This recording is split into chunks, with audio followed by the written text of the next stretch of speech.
सकाळी बसलेली करंजी बनवायला, कारण नैवेद्याला आज करंजी होती गोड गोड गणपती बाप्पासाठी. तर नमस्कार मंडळी, आज आहे गणपती बाप्पाचा 4था दिवस. त्याच्यामुळे मी साडी वगैरे घातली नव्हती. पहिलं तर आमचं काम आवरत होती, त्याच्यानंतर मी साडी घालते आणि मग नैवेद्य वगैरे दाखवायचं होतं. सो मी अशी साडी वेअर केलेली आणि मी रोज वेगवेगळी साडी घातलेली.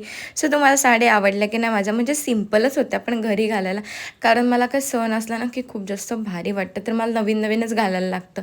सो असंच काहीतरी होतं आणि आता 4था दिवस पण लगेच आला. कसे दिवस गेले 4 समजलंच नाही आणि अजून 2च दिवस बाकी. आता आपला बाप्पा जाईल. सो आमच्या घरी कधी येतं, लवकरात लवकर या बाप्पा बघायला. आणि पाहुणे तर चालूच होती. सो ही दोघं आलेली आणि अजून खूप जण आलेले आणि माझ्या छोट्याशा फॅन्स होत्या, ज्या मला भेटण्यासाठी गणपती बघण्यासाठी आलेल्या. आणि बरीच जणं आलेली गणपती बघायला, तर ही पण पहिल्यांदाच आलेली. सो धावपळच होती. माझा अख्खा दिवस असा धावपळीमध्ये गेला आणि उद्याचं त्याच्यापेक्षा जास्त जाईल, कारण उद्या संडे आहे. सो संडेला भरपूर जण येतात. तर मी दिवसभर साडीच घालून होते आणि मग पटकन मी चहा पिऊन घेतला, कारण मग मला फ्रेश फील होईल. सो करंजी आणि चहा कॉम्बिनेशन इतकं आवडतं ना मला.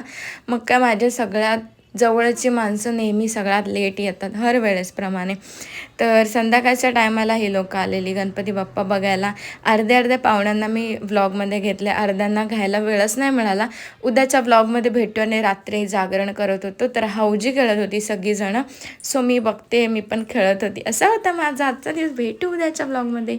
Bye, good night.